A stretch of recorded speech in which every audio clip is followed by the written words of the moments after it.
Congrats on your marriage. Thank you, dude. I love wearing the ring. Yes. Yeah, Kevin McCarthy, Washington, D.C. I want to thank you, by the way, because you always send me incredible tweets. My bachelor party and my wedding. I'm just wondering, like, you have 10.5 million Twitter followers. How do you have time to even see the tweets, and how do you have time to even reply? It doesn't matter how you do it. Sorry. You got me. I got you. She's got me. Everyone's got me. I literally got you. Did I get you? You got me. You jump a little bit? I didn't jump. Okay. That's too much. Damn. You're asking too much. All right. No, all right. that was good, though. That was good. All right, good. I've been practicing that for 3 days. Yeah, I've been practicing the timing on my buddy Chris. It just didn't work. Where's Chris at? It doesn't matter where Chris is at. You see, yeah, that just happens. All right, that was really good. All right, so this is a great scene in the film where you're eating a banana. And when you voice that scene, do you actually have to eat food when you voice the moment? Good question. I did. I had a banana. Literally. I did. That's cool. Yeah, I did. And eating the banana and trying to talk with the banana. Yeah. And because there's a consistency of banana that is only that of a banana. That sounds like. It's a very distinct sound. Yeah. I love the idea of your character earning his tattoos. And I love that scene with the stories and like how he earns them all. And this tattoo obviously is a very famous one that you've had. I've seen it all the time in the movies and the shows. Is there a particular story that you feel like earned a certain tattoo on that aspect? Well, this tattoo tells a story of my life and everything that's important to me. And I sat with the tattoo artist for hours. We prayed. We talked about it before he did it. And total 60 hours of 4 sessions. So it's a really long process. And there wasn't one moment that I thought, oh, I've earned it. It's just, there's a term we have in Polynesian culture which is called mana. Right, and it's mana, it's power, it's our spirit, and sometimes mana takes over, and then you just know it's time. Wow, that's really cool. It's time to get the tattoo. Now, there's a great moment in the movie where you jump down into the realm of monsters. You're like, Yahoo! And you're like, I'm still falling. When you do a moment like that, when you're voicing it, do you have to like pull away from the mic to get the audio how it sounds? And I know they do it in post, but how do you voice that moment? All great questions, right? So first of all, like playing this character and voicing a character like this, very challenging. For me, it was very challenging because I've never done this before, and it's a different muscle to exercise. So when you're doing that and you hear, I'm still falling, you pull back a little bit, they'll adjust it in sound where it feels like you're still falling. But everything you're seeing in the movie, from like facial expressions, little intonation, rhythmically, all those things that, anything that comes to life in the voice you hear, and if you wonder things like that, it's pretty much that way. Eating a banana, I ate a banana. I'm still falling, you pull back a little bit, singing, the whole thing. Is it different to sing in a booth than it is to record a dialogue? Because I feel like when you're doing dialogue, you have like cameras around you, there's things that are happening. When you're actually singing, is it a different studio setting? I love the singing part. Yeah, how is it different? I love the singing part because Lin-Manuel was there with me, and he was conducting me at the same time, it was really an honor. So it's a different kind of alive. When you're doing the animation, I'm in there with the writer, and the directors are there too as well, and we're telling a story and you're delivering these monologues. It's a different kind of alive when you're singing, because then it's a performance. It's a like, you got to bring it up. We did a hell of a job, Mr. Johnson. Thank you, buddy. It's always good to see you. And I sincerely mean the tweets. It means so much to me. It really, really does. Oh, I'm so happy for you, by the way. Yeah, you're awesome. All right, so I love the themes of this film. I was thinking back to all the music you wrote for Hamilton. I was wondering, was there a particular song in Hamilton you think specifically would speak to Moana? Oh, I think My Shot would speak to her. I think if she had access to that cast album on her island, she'd be bumping My Shot on a loop. I mean that's what I related to most about the character of Moana. Was this is someone who loves her family, loves her island, loves her life, and yet there's this voice. There's this voice that always drives her to the water and always drives her to sort of see what's beyond that horizon. And I was like, I get it. I've been there. I'm a huge fan of knowing how processes work, and I still don't understand how freestyling works. I'm not going to ask you to freestyle, but when I was in high school, I remember walking by guys who were freestyling. One guy was like, "I'm gigantic like Titanic." I just love how they get their thoughts. I'm wondering, when you have a topic, what is the process to going into the freestyle? Like if we were in this junket right now, we're at the Moana junket, how would you, what would you go? What words do you start with? Yeah, well, actually, it's interesting. I think that this is a thing I think about a lot because I've probably done that more than anything else.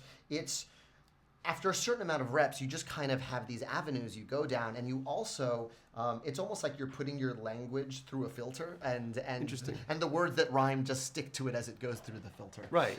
That's the way I think of it. I also like to think backwards. Like if you said to me, Titanic, I'm gonna, immediately think I'm going to end with Jack and Rose, and then I'm going to work my way there. So how would you get to Jack and Rose? Well, I would say the wind blows. He's freezing. I mean, I would get there however possible, but I'm working towards something as opposed to starting somewhere and sort of giving it away. You have the end game. Yeah, I immediately try to think of the last line. Because like I saw you on Ellen the other day, and she told you those little things, and it was interesting because like you had something for every Yeah, she single said the thing. shower, and I said, I'm getting a nipple. Because it's just a funny word, and I don't know how I'm going to get there, but I'm going to get there. So I immediately try to think of the ending and then sort of just surprise myself on the way. Yeah, so I was geeking out. I'm a big Star Wars fan. Obviously, I love what you did with J.J. Abrams. It was brilliant. I'm wondering what the comparison of writing that music versus what you did here. I mean, that was obviously a different style of music, and I'm wondering how much Abrams gave you about the story. Well, what's really great is we wrote it together. I mean, he So basically said, this is our version of what the cantina is, and it's gonna, it's just this world. We're gonna see lots of different. And I pitched him, well, I want to hear some like international reggae, and I want to write it in a language that is unique to the Star Wars universe. So I wrote the lyrics in Huttese. I found a Huttese, dictionary online, and then I wrote lyrics, and he started jamming, and we really were just sending a logic session back and forth until we had it. That is amazing. I was like geeking out when I heard that. Now, obviously, when you see a movie and you see your songs on screen playing with this beautiful storyline, is there a difference in writing music for the stage versus a movie? Because I feel like if you were to write these songs for the stage, would there be any different type of process? No, I mean the only difference is that you can go anywhere on screen, and so you can write a song and be like, and at this point the ocean is literally fighting her in the sky, and you don't have to worry about staging it because you can go anywhere in animated film. And so it's sort of really freeing. Like there's a scene in the film where your character's eating food. Like, do you have to eat food when you voice it? Yes. What do you like? How does that work? I believe the scene you're referring to. The banana scene. Yes, banana. Yeah. So yeah, we'd actually have to take pieces. There's also a pork scene. Right. Yeah. Right. So I literally took either bread or because they have different like sounds to it. If I wanted a more like stuffed cheek sound, then I would use more bread because it doesn't fall apart faster. That's cool. But the banana one, I needed to say another line right after that. So I needed to chew "You're no one's hero," and then swallow it, and then say the next line. That's insane. And the water scenes, I actually had water in my mouth, and they had me like spew it. Really? Yeah, unfortunately. That's insane. So when you like are flipping around the boat, like you're making those noises. Yeah, I did a like, backflip and everything. Just kidding. No, but do you have to like step away from the mic and scream? Like how do you get those sound effects? You just do them as best you can. Interesting. Yeah, I actually had Jared Bush, one of the head writers, in there with me. So You did Zootopia. Yes, Yeah. exactly. He's incredible. He knows every little bit of the movie, every step of the way. So he would actually push me whenever I needed to do like a sound effect, because it all needed to be timed just right. I needed to say it quicker here if she's nervous, or if she has high energy, then I need to add a breathless quality to it. It was an interesting learning curve that I had to do all of this. It was singing and recording the dialogue similar. Like was it No. different booths? Was it Different booths, different locations. Actually, it was completely different.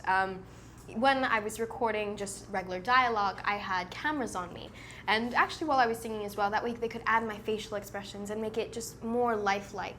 When I was actually recording the music, I asked that the lights be turned down. When I sing, I like to just sing. I don't want to have to put on a show. I don't want to have to worry about anyone looking at my face, actually. So the animators had a little bit harder time because the lights were dimmed, but I was able to get into the character and get into the feeling of each one of the songs. Yeah.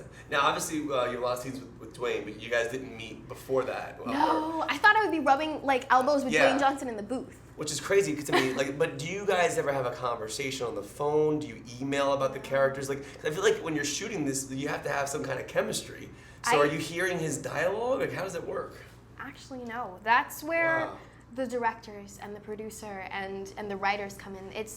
I have to say, it's like 100 parts magic that these films really come together because, thank you, you've watched the film and you know that it sounds as though, it's back and forth. Exactly. We both had to say these lines over and over and over again. I mean, probably up to 40 times. So, yeah, they find that perfect one. But at one point, are you like, can I just call The Rock and talk to him? Absolutely, no. Just like, hey, how should we remote this scene? I mean, he's the busiest man in Hollywood, so I have to forgive him. He always tweets, though. He's always tweeting. That he does. He has time to call you. Right? He really He doesn't have time for that. Yeah, it was awesome meeting you. Congratulations on the film. You were fantastic.